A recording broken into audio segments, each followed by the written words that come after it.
This movie is encoded by Dr. Star.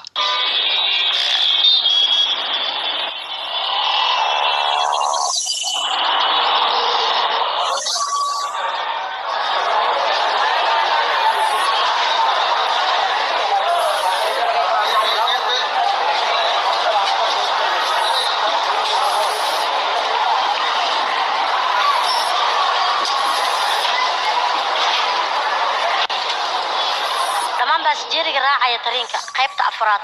waa inay soo fariistaan ay waliba diyaar noqdaan waayo gordhow tareenka uu dhaqaaqaya tareenkan aad u jeedin sidiisaba waa kala qayb walbana dadka saaran halkii loogu talagalay amaba ay u socdeen ayuu tareenka ku dajinayaa wax dhibana ma arkaysaan ku soo dhawaada gacmo furan daqiiqada yar ayaana ka haray xilligii nin walba meesha uu rabay uu ku dajinaa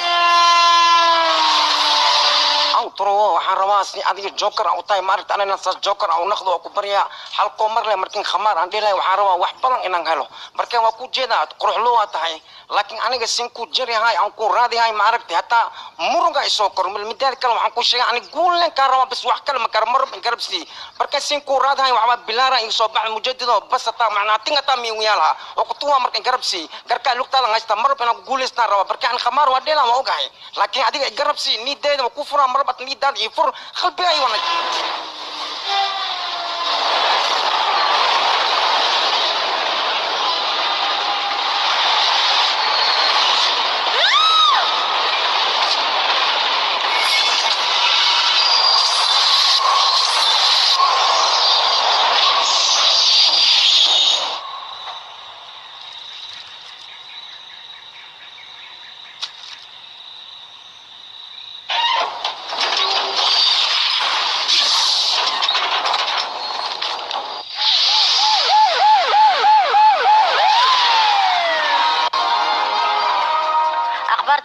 oo na soo gaartay ayaa waxay sheegaysaa tareen maanta magaalada ka safray oo u socday gobolka Madras in lagu dilay 3 gabdhood dilka gabdhahaas oo qof bili aadan aan lagu eedeynin ayaa dawladda markii ay baaritaan samaysay kadib waxa laga shakiyay